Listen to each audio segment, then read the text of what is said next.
Attention Outlook। Satnam Shri Waheguru ji. Comment section ਦੇ ਵਿੱਚ Waheguru type ਕਰਕੇ ਫਤਿਹ ਕਬੂਲ ਕਰੋ ਜੀ। ਵਾਹਿਗੁਰੂ ਜੀ ਕਾ ਖਾਲਸਾ, ਵਾਹਿਗੁਰੂ ਜੀ ਕੀ ਫਤਿਹ। ਤੁਸੀਂ ਆਪਣੇ ਸੁਝਾਅ ਅਤੇ ਸਵਾਲ ਵੀ ਕਮੈਂਟ ਕਰ ਸਕਦੇ ਹੋ। ਤੁਹਾਡੇ ਸੁਝਾਵਾਂ ਦੇ ਉੱਤੇ ਕੰਮ ਕਰਨ ਦੀ ਅਤੇ ਤੁਹਾਡੇ ਸਵਾਲਾਂ ਦੇ ਛੇਤੀ ਤੋਂ ਛੇਤੀ ਜਵਾਬ ਦੇਣ ਦੀ ਪੂਰੀ ਕੋਸ਼ਿਸ਼ ਕੀਤੀ ਜਾਏਗੀ। ਰਾਗ ਗੌੜੀ ਪੂਰਬੀ ਮਹਿਲਾ ਪੰਜਵਾਂ। ਇੱਕ ਓੰਕਾਰ ਸਤਿਗੁਰ ਪ੍ਰਸਾਦ। ਕਵਨ ਗੁਣ ਪ੍ਰਾਨਪਤ ਮਿਲੋ ਮੇਰੀ ਮਾਈ ਰਹਾਓ। ਕਿ ਹੇ ਮੇਰੀ ਮਾਂ, ਉਹ ਕਿਹੜੇ ਗੁਣ ਹਨ ਜਿਨ੍ਹਾਂ ਦੇ ਹੋਇਆਂ ਉਸ ਪ੍ਰਾਣਾਂ ਦੇ ਦਾਤੇ ਪ੍ਰਮਾਤਮਾ ਨੂੰ ਮਿਲਿਆ ਜਾ ਸਕਦਾ ਹੈ। ਪ੍ਰਾਨਪਤ ਤੋਂ ਭਾਵ ਪ੍ਰਾਣਾਂ ਦਾ ਰਾਖਾ, ਪ੍ਰਾਣਾਂ ਦਾ ਦਾਤਾ, ਸਾਡੀ ਜਿੰਦ ਦਾ ਰਾਖਾ ਉਹ ਪ੍ਰਮਾਤਮਾ। ਤਾਂ ਗੁਰੂ ਜੀ ਆਪਣੀ ਮਾਂ ਨੂੰ ਸੰਬੋਧਨ ਕਰਦੇ ਹੋਏ ਇਹ ਪੁੱਛ ਰਹੇ ਹਨ ਕਿ ਮੇਰੇ ਅੰਦਰ ਅਜਿਹੇ ਕਿਹੜੇ ਗੁਣ ਹੋਣੇ ਚਾਹੀਦੇ ਨੇ ਜਿਨ੍ਹਾਂ ਗੁਣਾਂ ਦੇ ਕਰਕੇ ਮੈਂ ਉਸ ਪ੍ਰਮਾਤਮਾ ਨੂੰ ਮਿਲ ਸਕਾਂ। ਕਵਨ ਗੁਣ ਪ੍ਰਾਨਪਤ ਮਿਲੋ ਮੇਰੀ ਮਾਈ। ਰੂਪਹੀਨ ਬੁੱਧ ਬਲਹੀਨੀ ਮੋਹੇ ਪਰਦੇਸਨ ਦੂਰ ਤੇ ਆਈ। ਇਹ ਜੋ ਸ਼ਬਦ ਹੈ ਇਸਤਰੀ ਦੇ ਸੰਦਰਭ ਤੋਂ ਲਿਖਿਆ ਗਿਆ ਹੈ।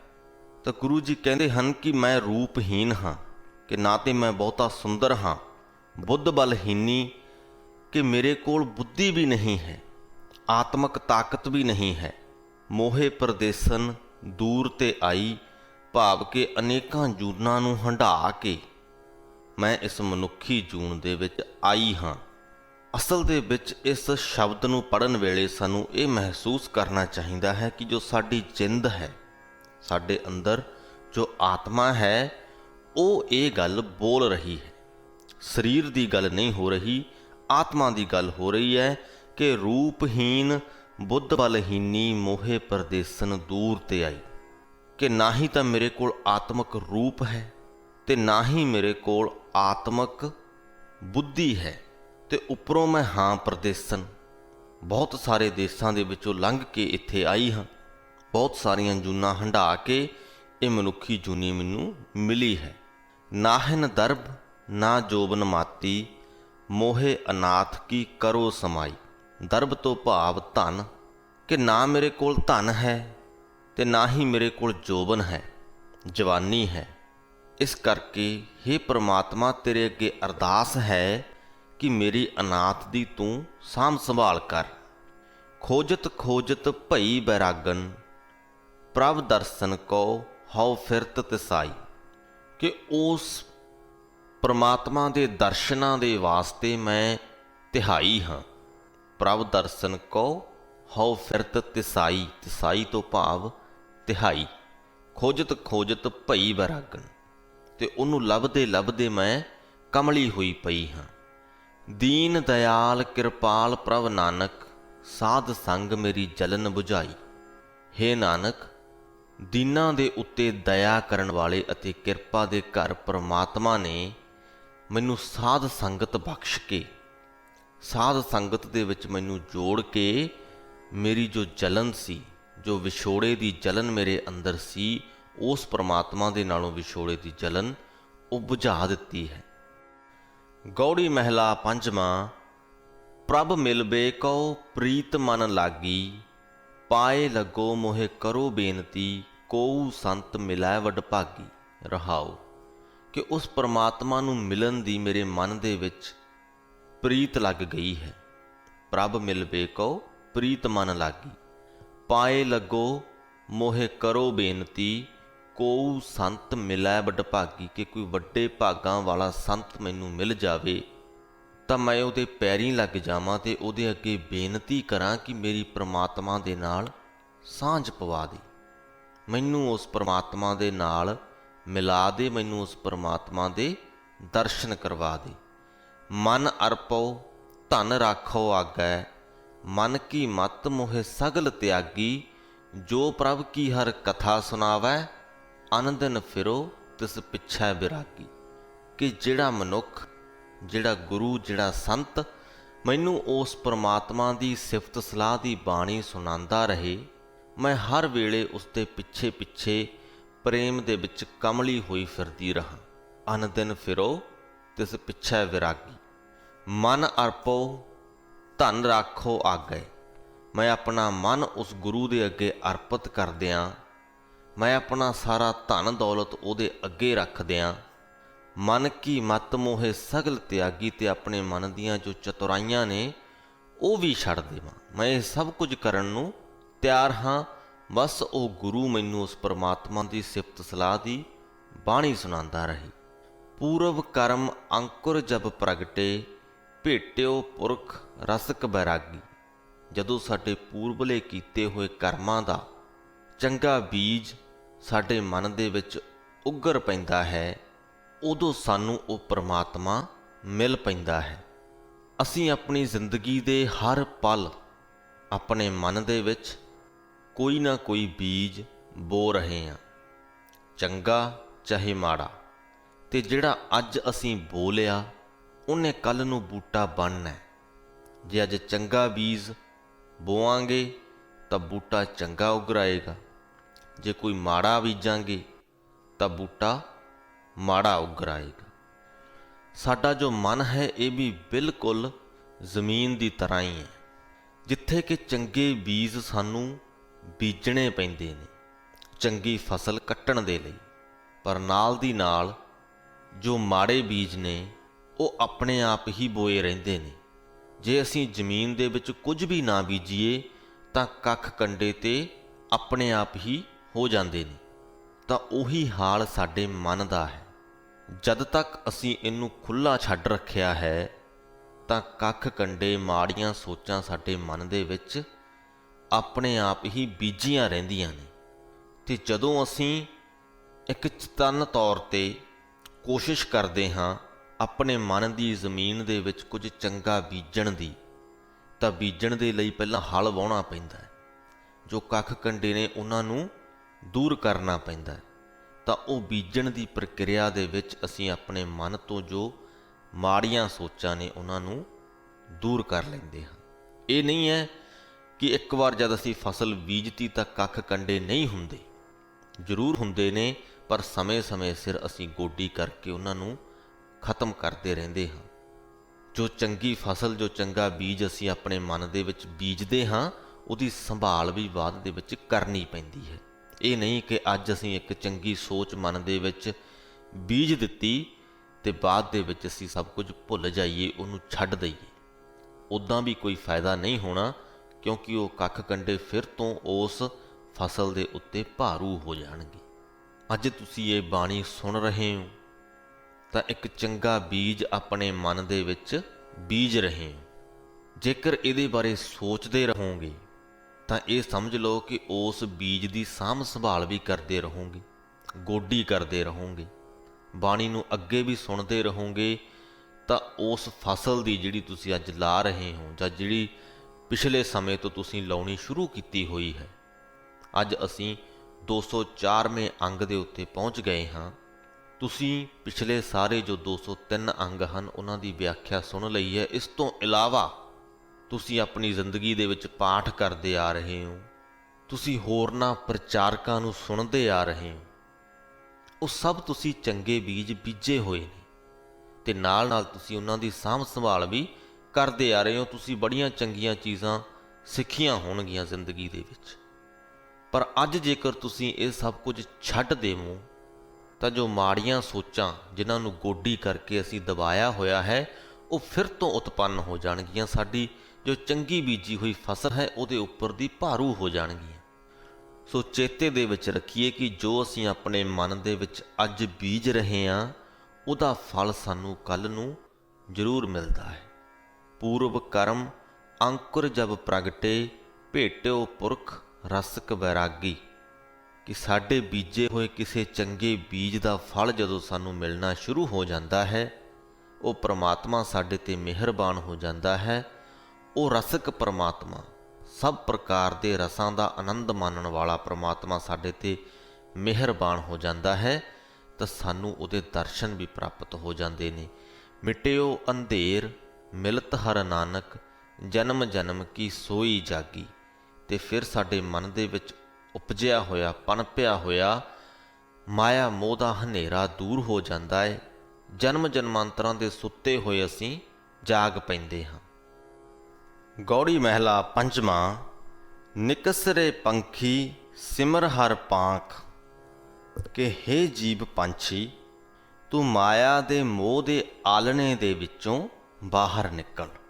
ਸਿਮਰ ਹਰ ਪਾਂਖ, ਹਰੀ ਦੇ ਸਿਮਰਨ ਨੂੰ, ਉਸ ਪਰਮਾਤਮਾ ਦੇ ਨਾਮ ਸਿਮਰਨ ਨੂੰ ਆਪਣੇ ਖੰਭ ਬਣਾ ਤੇ ਉਹਨਾਂ ਖੰਭਾਂ ਦੀ ਮਦਦ ਦੇ ਨਾਲ ਮਾਇਆ ਮੋਹ ਦੇ ਆਲਣੇ ਦੇ ਵਿੱਚੋਂ ਬਾਹਰ ਨਿਕਲ।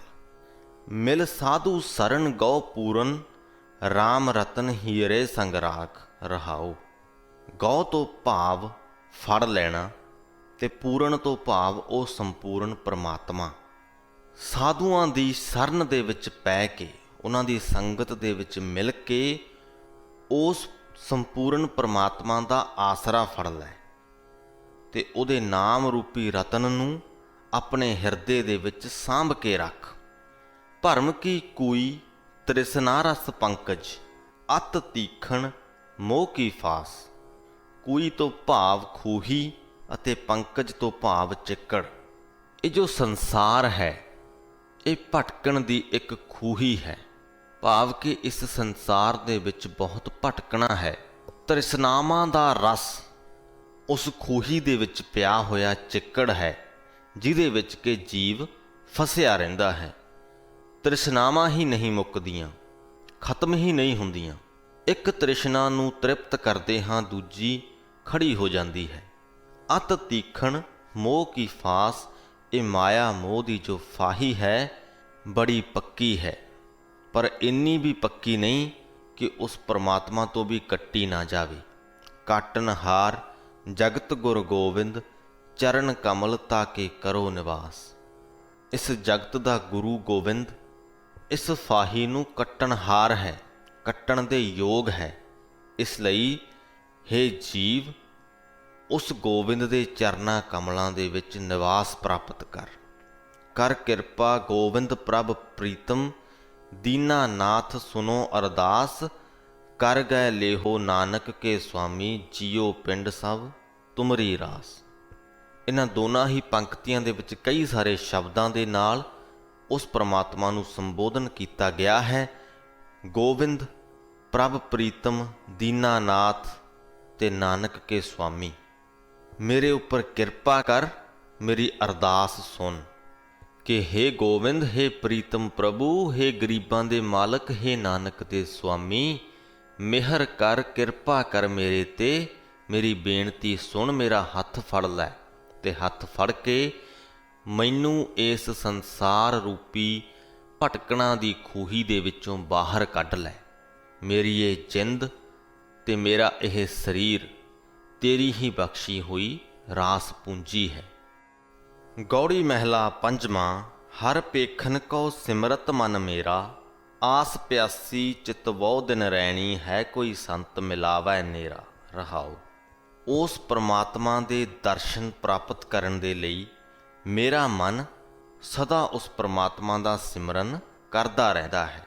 ਹਰ ਪੇਖਨ ਕਉ ਸਿਮਰਤ ਮਨ ਮੇਰਾ, ਆਸ ਪਿਆਸੀ, ਉਹਦੇ ਦਰਸ਼ਨਾਂ ਦੀ ਆਸ ਦੇ ਨਾਲ ਵਿਆਕੁਲ ਹੋਈ। ਚਿੱਤ ਬਹੁ ਦਿਨ ਰੈਣੀ, ਮੈਂ ਦਿਨ ਰਾਤ ਉਸ ਦਾ ਨਾਮ ਚਿਤਾਰਦੀ ਰਹਿੰਦੀ ਹਾਂ। ਹੈ ਕੋਈ ਸੰਤ ਮਿਲਾਵੈ ਨੇਰਾ, ਹੇ ਭੈਣ, ਮੈਨੂੰ ਕੋਈ ਐਸਾ ਸੰਤ ਮਿਲ ਜਾਏ ਜਿਹੜਾ ਮੈਨੂੰ ਉਸ ਪਰਮਾਤਮਾ ਦੇ ਨੇੜੇ ਕਰ ਦਵੇ। ਸੇਵਾ ਕਰੋ ਦਾਸ ਦਾਸਨ ਕੀ, ਅਨਕ ਭਾਂਤ ਤਿਸ ਕਰੋ ਨਿਹੋਰਾ। ਨਿਹੋਰਾ ਤੋਂ ਭਾਵ ਤਰਲਾ, ਕਿ ਜੇਕਰ ਮੈਨੂੰ ਅਜਿਹਾ ਸੰਤ ਮਿਲ ਜਾਵੇ ਤਾਂ ਮੈਂ ਉਹਦੇ ਦਾਸਾਂ ਦੀ ਵੀ ਸੇਵਾ ਕਰਾਂ, ਉਹਦੀ ਤੇ ਕਰਾਂ ਹੀ ਕਰਾਂ, ਉਹਦੇ ਦਾਸਾਂ ਦੀ ਵੀ ਸੇਵਾ ਕਰਾਂ ਤੇ ਉਹਨਾਂ ਦੇ ਅੱਗੇ ਅਨੇਕਾਂ ਪ੍ਰਕਾਰ ਦੇ ਤਰਲੇ ਕੱਢਾਂ ਕਿ ਮੈਨੂੰ ਉਸ ਪਰਮਾਤਮਾ ਦੇ ਨਾਲ ਮਿਲਾ ਦਿਓ। ਮੈਨੂੰ ਅਜਿਹਾ ਕਰਨ ਦੀ ਲੋੜ ਕਿਉਂ ਪਈ? ਕਿਉਂਕਿ ਤੁਲਾ ਧਾਰ ਤੋਲੇ ਸੁਖ ਸਗਲੇ, ਬਿਨ ਹਰ ਦਰਸ ਸਭੋ ਹੀ ਥੋਰਾ। ਤੁਲਾ ਧਾਰ ਤੋਂ ਭਾਵ ਤੱਕੜੀ, ਕਿ ਮੈਂ ਤੱਕੜੀ ਦੇ ਵਿੱਚ ਸਾਰੇ ਸੁੱਖ ਰੱਖ ਕੇ ਤੋਲ ਲਏ ਨੇ ਤੇ ਇਹ ਸਿੱਟਾ ਕੱਢਿਆ ਹੈ ਕਿ ਉਸ ਪਰਮਾਤਮਾ ਦੇ ਦਰਸ਼ਨਾਂ ਤੋਂ ਬਿਨਾਂ ਇਹ ਸਾਰੇ ਹੀ ਸੁੱਖ ਹੌਲੇ ਨੇ, ਥੋੜ੍ਹੇ ਨੇ। ਜਿਹੜਾ ਆਨੰਦ ਉਸ ਪ੍ਰਮਾਤਮਾ ਦੇ ਦਰਸ਼ਨਾਂ 'ਚੋਂ ਪ੍ਰਾਪਤ ਹੁੰਦਾ ਹੈ ਉਹ ਇਹਨਾਂ ਦੁਨਿਆਵੀ ਸੁੱਖਾਂ 'ਚੋਂ ਪ੍ਰਾਪਤ ਹੋ ਹੀ ਨਹੀਂ ਸਕਦਾ। ਸੰਤ ਪ੍ਰਸਾਦ ਗਾਏ ਗੁਣ ਸਾਗਰ ਜਨਮ ਜਨਮ ਕੋ ਜਾਤ ਬਹੋਰਾ। ਜਿਹੜਾ ਮਨੁੱਖ ਗੁਰੂ ਦੀ ਕਿਰਪਾ ਦੇ ਨਾਲ ਉਸ ਪ੍ਰਮਾਤਮਾ ਦੇ ਗੁਣ ਗਾਉਂਦਾ ਹੈ ਉਹ ਇਸ ਜਨਮ ਜਨਮਾਂਤਰਾਂ ਦੇ ਜਨਮ ਮਰਨ ਦੇ ਗੇੜ ਦੇ ਸੰਸਾਰ ਸਮੁੰਦਰ ਤੋਂ ਬਚ ਜਾਂਦਾ ਹੈ। ਬਹੋਰਾ ਤੋਂ ਭਾਵ ਬਚ ਜਾਣਾ, ਮੋੜ ਲਿਆਉਣਾ, ਕਿ ਪ੍ਰਮਾਤਮਾ ਉਹਨੂੰ ਇਸ ਸਮੁੰਦਰ ਦੇ ਗੇੜ 'ਚੋਂ, ਇਸ ਸਮੁੰਦਰ ਦੀਆਂ ਲਹਿਰਾਂ ਦੇ ਵਿੱਚ ਫਸਣ ਤੋਂ ਮੋੜ ਲਿਆਉਂਦਾ ਹੈ, ਬਚਾ ਲੈਂਦਾ ਹੈ। ਆਨੰਦ ਸੂਖ ਭੇਟਤ ਹਰ ਨਾਨਕ ਜਨਮ ਕ੍ਰਿਤਾਰਥ ਸਫਲ ਸਵੇਰਾ। ਹੇ ਨਾਨਕ, ਪ੍ਰਮਾਤਮਾ ਨੂੰ ਮਿਲਿਆ ਬੇਹੱਦ ਬੇਅੰਤ ਸੁੱਖ ਆਨੰਦ ਪ੍ਰਾਪਤ ਹੋ ਜਾਂਦੇ ਨੇ। ਜੋ ਮਨੁੱਖੀ ਜਨਮ ਦਾ ਅਸਲ ਮਨੋਰਥ ਹੈ ਉਹ ਪੂਰਾ ਹੋ ਜਾਂਦਾ ਹੈ। ਕਿਰਤਾਰਥ ਤੋਂ ਭਾਵ ਅਸਲੀ ਲੋੜ ਦਾ ਪੂਰਾ ਹੋ ਜਾਣਾ, ਮਨੋਰਥ ਦਾ ਪੂਰਾ ਹੋ ਜਾਣਾ, ਤੇ ਉਹ ਵੀ ਇਸੇ ਜਨਮ ਦੇ ਵਿੱਚ ਹੀ ਪੂਰਾ ਹੁੰਦਾ ਹੈ। ਸਮੇਂ ਸਿਰ ਪੂਰਾ ਹੋ ਜਾਂਦਾ ਹੈ। ਸਵੇਰੇ ਤੋਂ ਭਾਵ ਕਿ ਸਮੇਂ ਸਿਰ। ਸੋ ਜਿਹੜਾ ਮਨੁੱਖ ਉਸ ਪ੍ਰਮਾਤਮਾ ਦੇ ਗੁਣ ਗਾਉਂਦਾ ਹੈ ਉਹਦਾ ਜਨਮ ਜਨਮਾਂਤਰਾਂ ਦਾ ਬੰਧਨ ਕੱਟਿਆ ਜਾਂਦਾ ਏ। ਹਰ ਪ੍ਰਕਾਰ ਦੇ ਅਨੇਕਾਂ ਹੀ ਬੇਅੰਤ ਆਨੰਦ ਸੁੱਖ ਉਹ ਇਨਸਾਨ ਪ੍ਰਾਪਤ ਕਰ ਲੈਂਦਾ ਹੈ।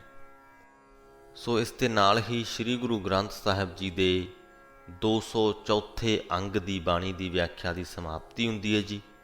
ਅੱਜ ਦੀ ਬਾਣੀ ਦੇ ਵਿੱਚੋਂ ਜੇਕਰ ਅਸੀਂ ਇੱਕ ਸਿੱਖਿਆ ਚੁੱਕਣੀ ਹੋਵੇ ਤੇ ਉਹ ਇਹੀ ਹੈ ਕਿ ਆਪਣੇ ਮਨ ਦੇ ਵਿੱਚ ਅਸੀਂ ਚੰਗੇ ਬੀਜ ਬੀਜਦੇ ਰਹੀਏ ਤੇ ਬਾਅਦ ਦੇ ਵਿੱਚ ਉਹਨਾਂ ਦੀ ਸਾਂਭ ਸੰਭਾਲ ਵੀ ਕਰਦੇ ਰਹੀਏ। ਆਪਣੇ ਮਨ ਨੂੰ ਜ਼ਮੀਨ ਦੀ ਤਰ੍ਹਾਂ ਮੰਨੀਏ ਕਿ ਜਿੱਥੇ ਫਸਲ ਬੀਜਣੀ ਪੈਂਦੀ ਹੈ, ਜੇ ਨਹੀਂ ਬੀਜਦੇ ਤਾਂ ਕੱਖ ਕੰਡੇ ਹੀ ਉੱਗਦੇ ਰਹਿੰਦੇ ਨੇ।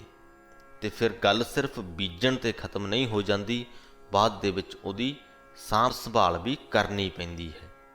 ਚੰਗੀਆਂ ਸਿੱਖਿਆਵਾਂ ਹਾਸਲ ਕਰਦੇ ਰਹਿਣਾ ਚਾਹੀਦਾ ਹੈ। ਅਸੀਂ ਖੁਸ਼ਕਿਸਮਤ ਹਾਂ, ਭਾਗਾਂ ਵਾਲੇ ਹਾਂ ਕਿ ਸਾਨੂੰ ਸ੍ਰੀ ਗੁਰੂ ਗ੍ਰੰਥ ਸਾਹਿਬ ਜੀ ਦੇ ਰੂਪ ਦੇ ਵਿੱਚ ਚੰਗੀਆਂ ਸਿੱਖਿਆਵਾਂ ਦਾ ਇੱਕ ਖਜ਼ਾਨਾ ਪ੍ਰਾਪਤ ਹੈ। ਬਹੁਤੀ ਦੂਰ ਜਾਂ ਕਿਤੇ ਦੂਰ ਦਰਾਡੀਆਂ ਥਾਵਾਂ ਦੇ ਉੱਤੇ ਭਟਕਣ ਦੀ ਸਾਨੂੰ ਲੋੜ ਨਹੀਂ। ਅਸੀਂ ਸਿਰਫ ਜੇ ਗੁਰੂ ਨੂੰ ਹੀ ਪੜ੍ਹੀ ਚੱਲੀਏ, ਗੁਰੂ ਗ੍ਰੰਥ ਸਾਹਿਬ ਜੀ ਦੇ ਨਾਲ ਜੁੜੇ ਰਹੀਏ, ਜੋ ਬਾਣੀ ਲਿਖੀ ਹੋਈ ਹੈ ਉਹਨੂੰ ਪੜ੍ਹਦੇ ਰਹੀਏ, ਉਹਨੂੰ ਸਮਝਦੇ ਰਹੀਏ, ਤਾਂ ਅਸੀਂ ਆਪਣੇ ਮਨ ਦੇ ਵਿੱਚ ਚੰਗੀਆਂ ਫਸਲਾਂ ਬੀਜਦੇ ਵੀ ਰਵਾਂਗੇ ਤੇ ਕੱਖ ਕੰਡੇ ਮਾਰਦੇ ਵੀ ਰਵਾਂਗੇ, ਗੋਡੀ ਵੀ ਕਰਦੇ ਰਵਾਂਗੇ, ਪਾਣੀ ਵੀ ਲਾਉਂਦੇ ਰਵਾਂਗੇ, ਭਾਵ ਕਿ ਚੰਗੀ ਫਸਲ ਦੀ ਸਾਂਭ ਸੰਭਾਲ ਵੀ ਕਰਦੇ ਰਹਾਂਗੇ। ਇਹ ਸਾਰੇ ਦੇ ਸਾਰੇ ਕਾਰਜ ਕਹਿ ਲਵੋ ਕਿ ਇੱਕ ਹੀ ਕਾਰਜ ਦੇ ਨਾਲ ਸੰਪੂਰਨ ਹੋ ਰਹੇ ਨੇ। ਉਹ ਇਹ ਹੈ ਕਿ ਅਸੀਂ ਬਾਣੀ ਦੇ ਨਾਲ ਜੁੜੇ ਰਹੀਏ। ਸੋ ਉਮੀਦ ਕਰਦੇ ਹਾਂ ਕਿ ਤੁਸੀਂ ਬਾਣੀ ਨੂੰ ਆਪਣੀ ਜ਼ਿੰਦਗੀ ਦੇ ਵਿੱਚ ਵੱਧ ਤੋਂ ਵੱਧ ਲਿਆਉਣ ਦੀ ਜ਼ਰੂਰ ਕੋਸ਼ਿਸ਼ ਕਰੋਗੇ ਤੇ ਹੋਰਨਾਂ ਲੋਕਾਂ ਨੂੰ ਵੀ ਪ੍ਰੇਰਿਤ ਕਰੋਗੇ ਕਿ ਉਹ ਵੀ ਬਾਣੀ ਨੂੰ ਆਪਣੀਆਂ ਜ਼ਿੰਦਗੀਆਂ ਦੇ ਵਿੱਚ ਲੈ ਕੇ ਆਉਣ। ਇਸੇ ਸੰਦੇਸ਼ ਦੇ ਨਾਲ ਹੀ ਅੱਜ ਦੀ ਵੀਡੀਓ ਦੀ ਸਮਾਪਤੀ ਕਰਦੇ ਹਾਂ ਜੀ। ਬੁਲਾਓ ਫਤਿਹ। ਵਾਹਿਗੁਰੂ ਜੀ ਕਾ ਖਾਲਸਾ, ਵਾਹਿਗੁਰੂ ਜੀ ਕੀ ਫਤਿਹ।